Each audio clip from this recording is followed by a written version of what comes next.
Terjadi kebocoran data di China yang mengungkapkan nasib ribuan orang yang menghilang akibat rezim China dan yang sangat dicari oleh keluarga mereka.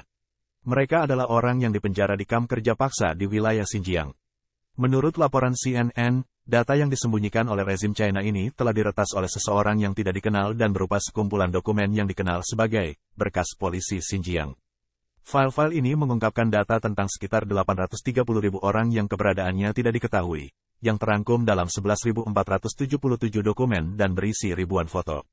Laporan CNN menyebutkan bahwa informasi bocoran tersebut dikumpulkan oleh Adrian Zenz, seorang rekan senior dan direktur studi China di Victims of Communism Memorial Foundation, sebuah LSM yang berbasis di Amerika Serikat.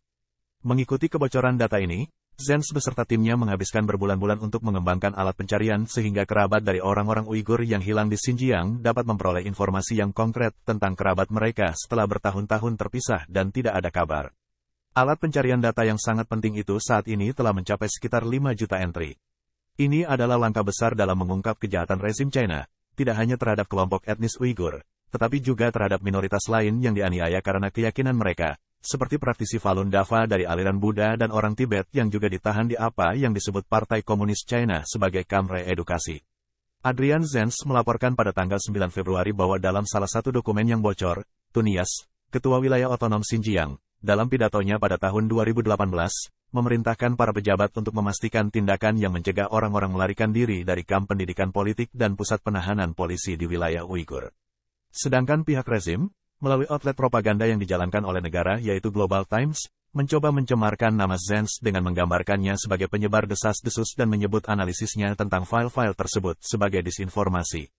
Namun, Zenz sendiri tidak pernah menyangkal keabsahan dari file-file tersebut. Anda dapat menarik kesimpulan Anda sendiri.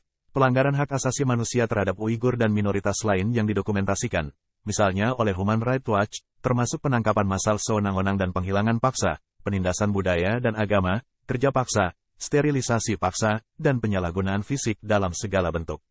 Juga pada bulan Agustus tahun 2022, Komisioner Tinggi PBB untuk Hak Asasi Manusia menyimpulkan bahwa pelanggaran yang terjadi di Xinjiang dapat merupakan kejahatan terhadap kemanusiaan. Yang pasti adalah, untuk pertama kalinya, orang Uighur di pengasingan dapat melihat dokumen resmi China tentang nasib kerabat mereka, dan sayangnya banyak yang membenarkan kekhawatiran terburuk mereka.